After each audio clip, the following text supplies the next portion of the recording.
বাংলাদেশের নির্বাচনী সংস্কৃতিতে একটি গুরুত্বপূর্ণ অনুষঙ্গ হয়ে উঠেছিল পোস্টার। এবারই প্রথমবারের মতো নির্বাচন কমিশনের যেই নতুন বিধিমালা, সেই বিধিমালা অনুযায়ী পোস্টার ব্যবহার করতে পারবেন না কোনো রাজনৈতিক দল বা কোনো প্রার্থী। কিন্তু যে নির্বাচন কমিশনের যে সংশোধিত বিধিমালা রয়েছে, সেই বিধিমালায় যদি আপনাদের একটু জানাতে চাই যে গত বছরের 9-10 নভেম্বর যে রাজনৈতিক দল ও প্রার্থীদের যে আচরণবিধি নিয়ে সংশোধন করে একটি গেজেট প্রকাশ করেছিল নির্বাচন কমিশন। সেখানে আমরা যে আচরণবিধিতে বলা হয়েছে, ত্রয়োদশ জাতীয় সংসদ নির্বাচন থেকে মূলত যে ভোটের প্রচারণায় রাজনৈতিক দল ও প্রার্থীরা কোনো ধরনের পোস্টার ব্যবহার করতে পারবেন না। ফলে এবারই প্রথমবারের মতো যেই নির্বাচনে পোস্টার ছাড়া নির্বাচনী প্রচারণা শুরু হচ্ছে। তবে পোস্টার ব্যবহার বন্ধ হলেও আমরা যে নির্বাচন কমিশনের যে বিধিমালা রয়েছে, সেখানে আমরা যেমনটি দেখেছি, প্রার্থীরা যে লিফলেট, হ্যান্ডবিল, পেস্টুন ব্যবহার করতে পারবেন। সংশোধিত যে বিধিমালা সেই অনুযায়ী প্রার্থীরা এসব প্রচারণা সামগ্রী কোনো দালান, দেওয়াল বা যে গাছ, বেড়া, বিদ্যুৎ, টেলিফোনের খুঁটি, সরকারি বা কোনো স্থানীয় কর্তৃপক্ষের স্থাপনাসমূহ কিংবা কোনো যানবাহনে লাগানো যাবে না বলেও যে আচরণবিধির যেই বিধি অনুযায়ী উল্লেখ করা হয়েছে। এছাড়া নির্বাচনী যে প্রচারপত্র রয়েছে, প্রচারণাপত্র, বিলবোর্ড বা পেস্টুন, যে রাজনৈতিক দলের পেস্টুনগুলোতে যে রাজনৈতিক দলের ক্ষেত্রে দলীয় প্রধান ছাড়া অন্য কারো ছবি ব্যবহার করতে পারবেন না বলেও উল্লেখ করা হয়েছে। ভোটের প্রচারের ক্ষেত্রে ড্রোন ব্যবহারে এবার কোনো ধরনের ড্রোন ব্যবহার করা যাবে না। পাশাপাশি যে আচরণবিধিতে নিষেধাজ্ঞা দেওয়া হয়েছে বিদেশের প্রচারণার ক্ষেত্রেও। একজন প্রার্থী তার যেই সংসদীয় আসন রয়েছে, সেই আসনটিতে সর্বোচ্চ 20টি বিলবোর্ড ব্যবহার করতে পারবেন বলেও আচরণবিধির যে বিধিমালাতে উল্লেখ করা হয়েছে। এছাড়া যে কোনো প্রার্থী যদি কোনো জনসভা করতে চান, অর্থাৎ নির্বাচনী জনসভার ক্ষেত্রে যে 24 ঘন্টা আগে সেখানকার স্থান এবং সময় সম্পর্কে সংশ্লিষ্ট কর্তৃপক্ষকে অবগত করার কথাও যে উল্লেখ করা হয়েছে।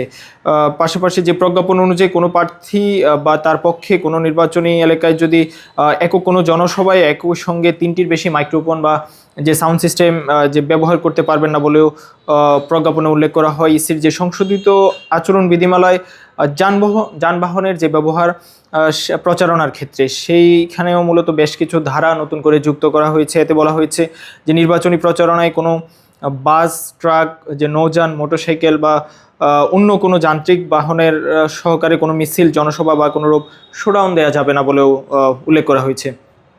আরেকটি বিষয়, যে নির্বাচনী যে প্রচারণায় যানবাহন সহকারে কিংবা যানবাহন ব্যতীত কোনো ধরনের মশাল মিছিল করা যাবে না বলেও উল্লেখ করা হয়েছে। সংশোধিত যে আচরণবিধি অনুযায়ী নির্বাচনী প্রচারে রাজনৈতিক দলগুলোর ক্ষেত্রে যে দলীয় প্রধান, পাশাপাশি যে সাধারণ সম্পাদক ছাড়া অন্য কেউ হেলিকপ্টার বা যে অন্য কোনো যে আকারযান ব্যবহার করতে পারবেন না বলেও এবার যে নতুনভাবে যুক্ত করা হয়েছে।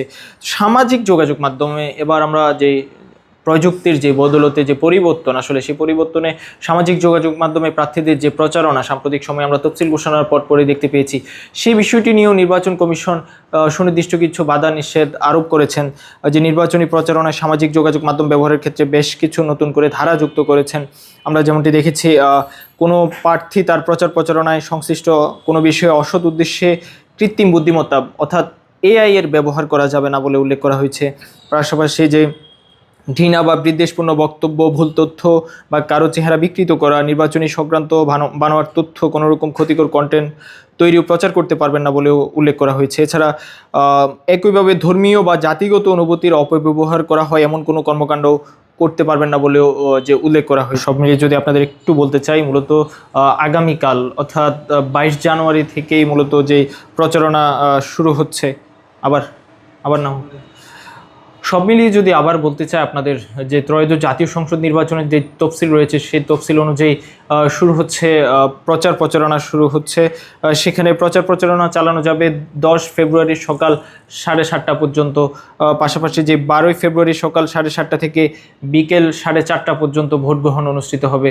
এই যে প্রথমবারের মতো প্রার্থীরা যে নির্বাচনী পোস্টার, অর্থাৎ বাংলাদেশের যে নির্বাচনী সংস্কৃতিতে যে গুরুত্বপূর্ণ একটি অনুষঙ্গ পোস্টার ব্যবহারে যে বাধা নিষেধ, বা এবারই প্রথমবার পোস্টার ব্যবহার হচ্ছে না, এছাড়া অন্যান্য আরও কী কাজগুলো প্রার্থীরা করতে পারবেন না, সেই বিষয়গুলো নিয়ে আমরা এতক্ষণ যুক্ত ছিলাম। ধন্যবাদ।